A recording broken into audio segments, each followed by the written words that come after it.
was July 29th, 1968. We had just came in on choppers from LZ Young, and the choppers let us off in a bunch of rice paddies. And then once we all landed, we moved out and we started, it was late in the afternoon, so we had to find someplace pretty quick to set up for the night. It's called a night logger. So there was a nearby hill that we had been on before. And so the decision was made by the captain, the commanding officer, Captain Martin, that would go back up on that hill because there were already foxholes dug and it was already cleared. We committed a cardinal sin. You never go back to someplace you've been. You never set up again because it could be booby trapped, you know. So anyhow, we went back up on the hill and everything was fine. We cleaned up the foxholes. We policed up the area just so we're all set as a fighting position, NDP, a night defensive position. And word was passed that a helicopter was coming in with resupplies. So I started to go up top of the hill. Oh, someone also said there was hot food on board.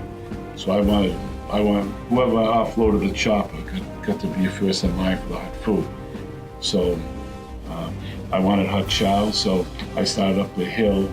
But then my Sergeant Abbott, yelled at me to get back down and put my helmet and grab my weapon before I went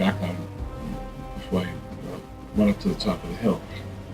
So I reluctantly did what he told me to do.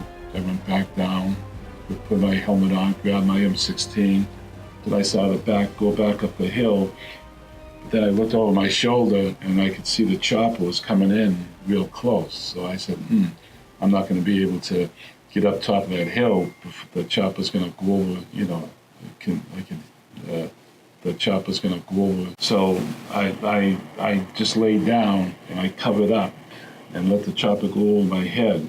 And the helicopter had just gone over my head, and a couple of seconds later, there was a huge explosion. I thought we were being mortared. So I rolled back down the hill and fell into the foxhole, thinking that more mortars would come in, but it was definitely silent. And then I heard someone crying and everything, asking for help, and I stuck my head out of the foxhole, and I saw Captain Martin up on top of the hill yelling for people to come up and help him. But he said, he's here, you know. And, so, I mean, my captain was yelling for help, so I jumped out of the foxhole and I ran back up to the top of the hill, and Martin was indicating Donald Green, who was right from Dorchester, right from Savin Hill.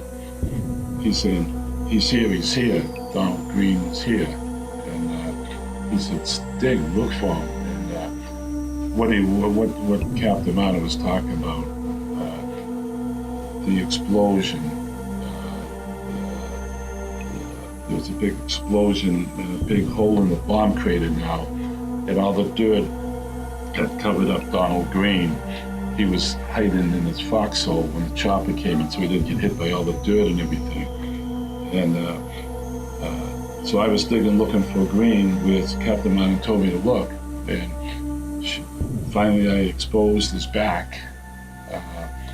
Then I yelled for help, and someone came over and we picked him up, but he was already dead.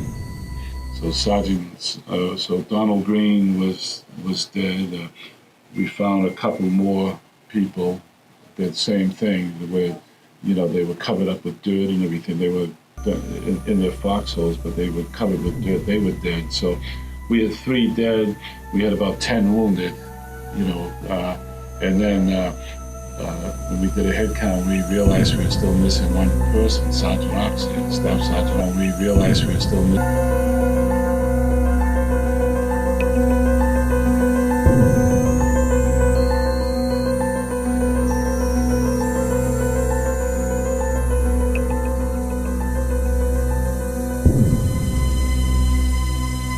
We came home we made it home.